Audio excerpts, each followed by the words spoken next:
Hello everyone, हम 12th history का first chapter कर रहे हैं, bricks beads and bones the Harappan civilisation. ये इस चैप्टर का फोर्थ पार्ट है, फोर्थ वीडियो है। पहले 3 वीडियोस में हमने इस चैप्टर के बारे में क्या पढ़ा है उसको थोड़ा सा रिकॉल कर लेते हैं। स्टार्टिंग में हमने पढ़ा था बिगनिंग्स ऑफ द सिविलाइजेशन कि हड़प्पन सिविलाइजेशन की बिगनिंग कैसे हुई। Then we read about the strategies of subsistence कि उनके निर्वाह के कौन से तरीके थे, किस तरह की एग्रीकल्चर टेक्नोलॉजीज का वो लोग यूज़ किया करते थे। Then we read about a main centre of Harappan civilisation Mohenjodaro, जो कि एक बहुत ही प्लान्ड सिटी थी, प्लान करके हर एक चीज़ उस सिटी में बनाई गई थी। ओके, उसके बाद हमने पढ़ा था कि सोशल डिफरेंसेस। अब सोशल डिफरेंसेस को समझने के लिए आर्कियोलॉजिस्ट ने किन किन एविडेंसेस का सहारा लिया है वो हमने रीड आउट किया था। देन हमने पढ़ा था उनके क्राफ्ट प्रोडक्शन के बारे में कि किस तरह से वो लोग क्राफ्ट प्रोडक्शन करते थे, किस तरह से बीड्स बनाई जाती थी, कौन कौन से मटेरियल का वो लोग यूज़ करते थे, और आर्कियोलॉजिस्ट को किस तरह से पता चला कि वो लोग कहाँ कहाँ कौन कौन सी साइट्स पर क्राफ्ट प्रोडक्शन किया करते थे। नेक्स्ट है जो इस क्राफ्ट प्रोडक्शन के लिए जो उन्हें मटेरियल चाहिए होता था उसको वो लोग कहाँ से गेन करते थे, उसके बारे में हमने रीड आउट किया था कि ओमान से भी कुछ चीज़ें मंगवाई जाती थी, यानी कि ये लोग दूर प्लेसेस तक ट्रेडिंग किया करते थे। और कई बार क्या करते थे, जिन प्लेसेस पर इन्हें जो भी मटेरियल मिलता था, अगर ऐसा लगता था कि भाई हाँ किसी जगह पर कुछ मटेरियल मिल रहा है, जैसे अगर हम नागेश्वर को देखें जो कि सी के किनारे पर था, वहाँ पर इनको शेल मिलती थी, तो वहाँ पर छोटी सी सेटलमेंट इन्होंने बना दी। मीन्स जहाँ पर जो मटेरियल मिलता था वहाँ पर छोटी छोटी सेटलमेंट्स बना देते थे और इस तरह से वो लोग मटेरियल को गेन करते थे। Then we read about the seal scripts and weight कि किस तरह से वो लोग सील्स बनाते थे, कैसी स्क्रिप्ट का यूज़ करते थे, और उस स्क्रिप्ट्स को आज तक भी डेसिफर नहीं किया गया है, पढ़ा नहीं गया है, वो आज तक भी समझ में नहीं आया है, और वेट्स का वो लोग किस तरह से यूज़ करते थे। ओके, यहाँ तक हम कर चुके हैं अपने पहले 3 पार्ट्स में। आज हम पढ़ने वाले हैं एनेशिएंट अथॉरिटी के बारे में। अब देखिए, हमने हड़प्पन सिविलाइजेशन के बारे में पढ़ा कि वहाँ पर जितनी भी साइट्स मिली हैं हर एक साइट पर सेम टाइप का क्राफ्ट प्रोडक्शन हो रहा था, सेम तरह से जो है सिटीज़ को प्लान किया जाता था और उनको इम्प्लीमेंट किया जाता था। ओके, सो ये सारी की सारी चीज़ें कोई ना कोई तो रन कर रहा होगा। जैसे अब अगर हम अभी का एग्जांपल ले तो हमारे कंट्री की पावर जो है पीएम के हाथों में होती है और वही हमारी कंट्री के लिए फैसले लेते हैं। ओके, फिर जो है उन्हीं फैसलों को इम्प्लीमेंट किया जाता है, उन्हीं डिसीजंस को इम्प्लीमेंट किया जाता है। सेम उसी तरीके से यहाँ हड़प्पन सिविलाइजेशन में भी होता होगा, क्योंकि सारी चीज़ें सिमिट्री में यहाँ पर यूनिफॉर्मेशन मिल रही है, हमें हर एक चीज़ में सिमिट्री दिख रही है, तो कोई ना कोई तो इन्हें रन करता ही होगा। आज हम उसी अथॉरिटी के बारे में रीड आउट करने वाले हैं कि ये अथॉरिटी किसके पास होती थी। चलिए स्टार्ट करते हैं। यहाँ हड़प्पन सोसाइटी में बहुत सारे ऐसे इंडिकेशंस मिले हैं जिनसे हमें पता चलता है कि भाई हाँ यहाँ पर सेम सारी चीज़ें होती थी।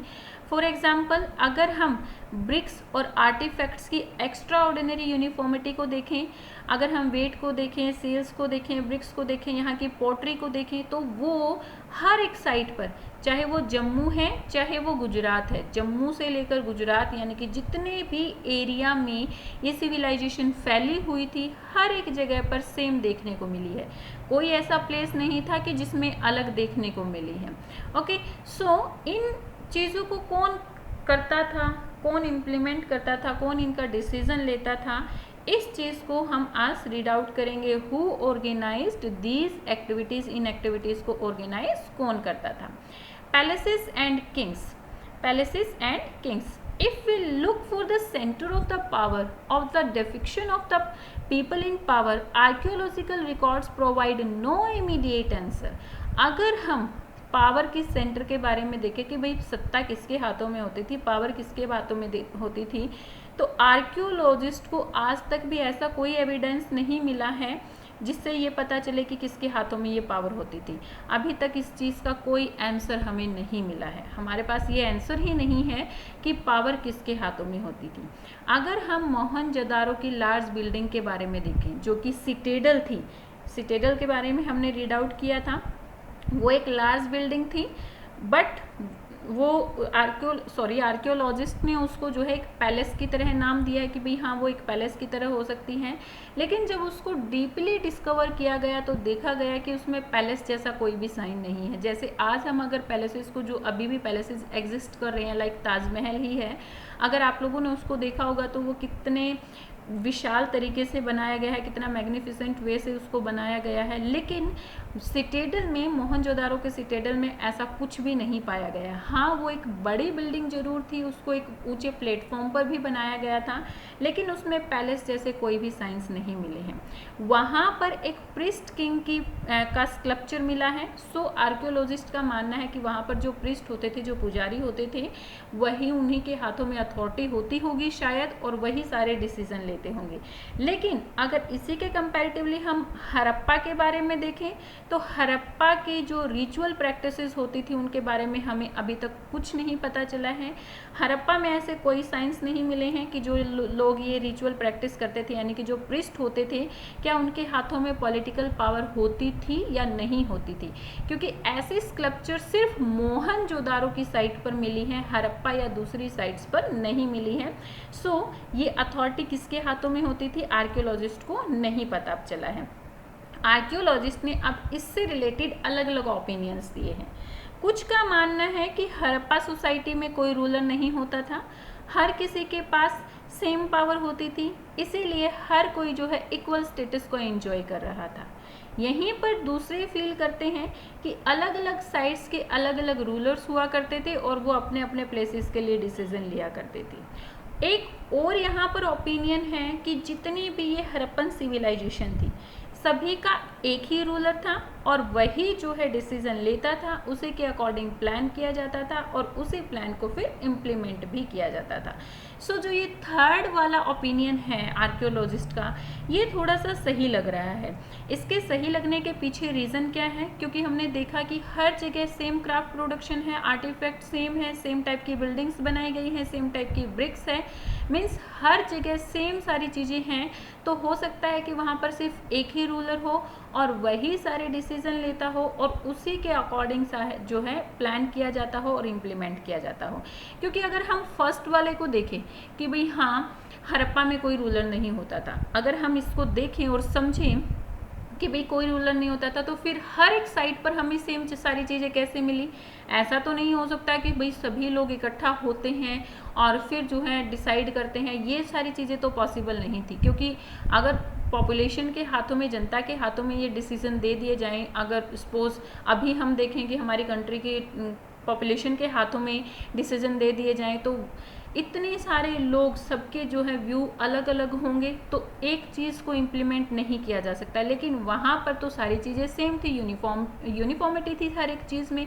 तो फर्स्ट वाला तो सही नहीं है। सेकंड वाले को अगर हम देखें कि अलग अलग साइट्स पर अलग अलग रूलर्स होते थे, वो भी सही नहीं लग रहा है, क्योंकि फिर वही हम देखें कि यूनिफॉर्मिटी थी हर एक चीज़ में।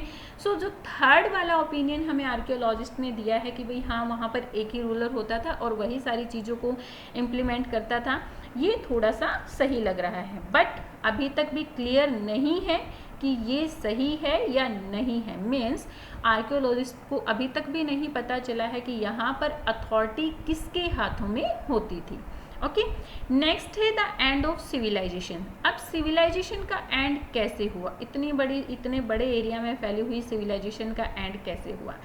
कुछ एविडेंसेस ऐसे मिले हैं जिनमें पता चला है कि 1800 BCE तक कुछ साइट्स जैसे कि चौलिस्तान, इन लोगों ने अपने प्लेसेस को अबेंडेंट, यानी कि इन लोगों ने अपने प्लेसेस को छोड़ना शुरू कर दिया था। और इसके साथ साथ ये जो पॉपुलेशन थी, इन्होंने नई सेटलमेंट गुजरात, हरियाणा और वेस्टर्न उत्तर प्रदेश में अपनी नई सेटलमेंट को बसाना शुरू कर दिया था।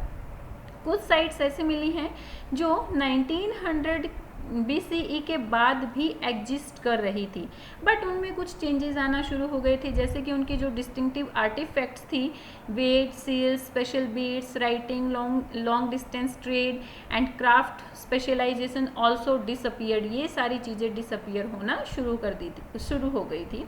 अब लोग क्या करते थे कि जिस प्लेस पर जो भी सामान मिलता था उससे क्राफ्ट प्रोडक्शन कर लेते थे। अब जिनके पास जितना पैसा होता था वैसा घर बना लेते थे। एक प्लान तरीके से घर नहीं बनाया जाता था, किसी का बड़ा होता था, किसी का छोटा होता था।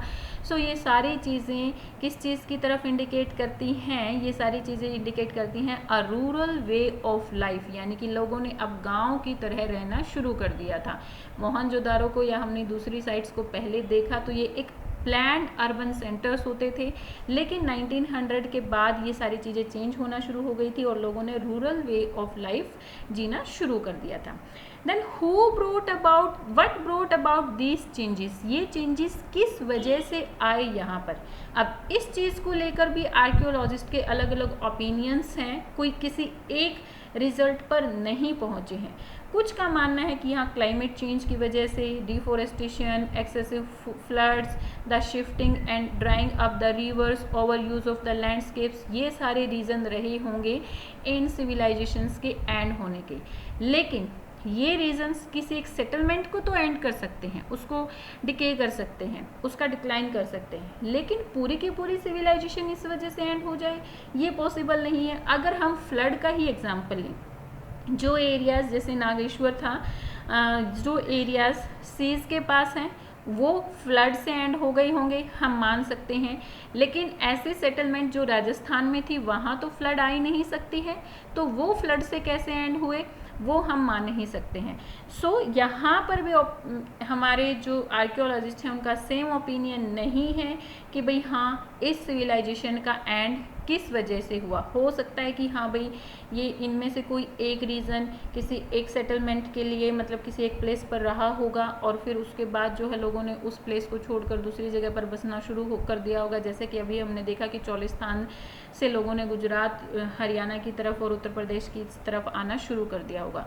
सो धीरे धीरे में भी हो सकता है अपने प्लेसेस को ये लोग छोड़ते चले गए, कोई बाढ़ की वजह से, कोई ओवर यूज़ की वजह से, हो सकता है कि इस वजह से ये सेटलमेंट्स चेंज हो गई हो। Okay, evidences of an invasion यानी कि अटैक के भी कुछ एविडेंसेस यहाँ पर मिले हैं। 1931 में जॉन मार्शल ने एक नैरो गली वहाँ पर मिली है मोहनजोदारो में, जिसका नेम दिया है डेड मैन लेन। ये आर्कियोलॉजिस्ट के द्वारा ही नेम दिया गया है, डेड मैन लेन। इस गली को ये नेम क्यों दिया गया है? क्योंकि यहाँ पर बहुत सारे लोगों के स्केलेटन्स पड़े हुए मिले हैं, मरे हुए लोगों के स्केलेटन्स पड़े हुए मिले हैं।